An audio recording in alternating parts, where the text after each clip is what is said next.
Oh, mga coops. Oh, umaga na. Linggo na. I worked on Saturday. I chose to work on Saturday. Ang hirap talaga. OT lang to.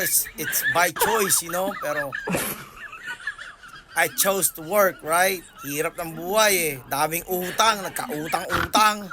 Kaya kayo mga coops dyan, wag tuhog ng tuhog.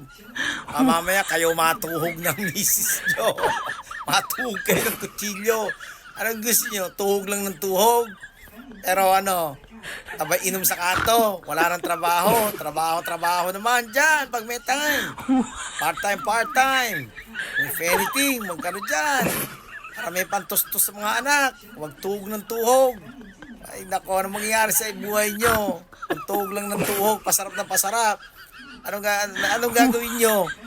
Gagawa ba kayo ng isang football team? Isang basketball team? Yung bang gusto nyo mangyari? Tuhog lang, panay pasarap. Tapos wala namang ambag.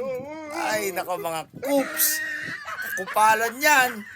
Kaya kita mo ako, hanggang ngayon, nagtatrabaho pa rin. Buisit. Pero it's all good, man. I love my kids, man. I love them all. I love wifey and everything, you know? So, and definitely, I love money. So, kaya mga coops, matuto na kayo magtrabaho. Huwag puro tambay. Kawawa mga anak nyo. O sige, mga lods. See ya.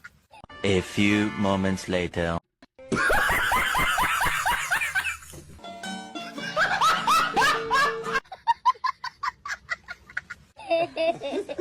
Wah, kala nyo natutulog ako, no?